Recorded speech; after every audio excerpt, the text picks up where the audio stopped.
My name is Michele Genest, the Boreal Gourmet, as I'm known around here. I cook with wild ingredients that grow in the Yukon.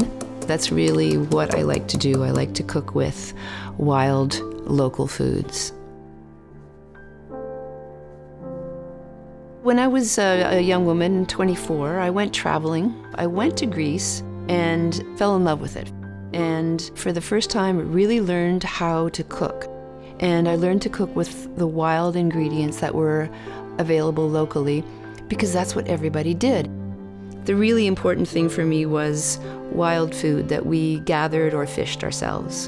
It was the most satisfying physical experience probably that I had ever had in my life until I came to the Yukon.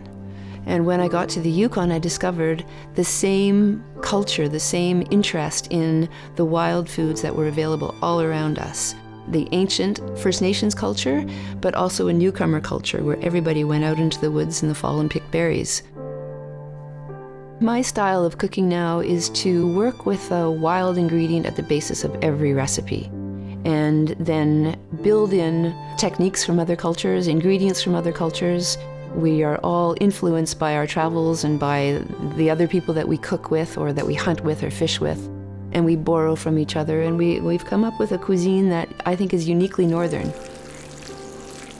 Although I lived and cooked here for a long time, I had never really cooked with First Nations cooks until recently during a project that I was involved in that ended up in a cookbook called Vadzaih, Cooking the Carbou from Antler to Hoof. The core of the project was a collaboration between First Nations cooks and contemporary cooks, sharing information, knowledge, and recipes. It was a really, really fun exchange, and for me, it was kind of the epitome of the new Northern cuisine. Tradition, contemporary, mixing, learning, experiencing something together, all through the medium of an animal that is absolutely key to the survival of the people who live in the northern parts of our three territories.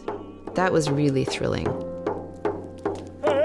Vadzaih, inti na ha otai, Vadzaih chorai, adahai. The caribou are close to the community. The bull caribou are the one that we take to our harvest. We use everything from the caribou, the meat and the skin.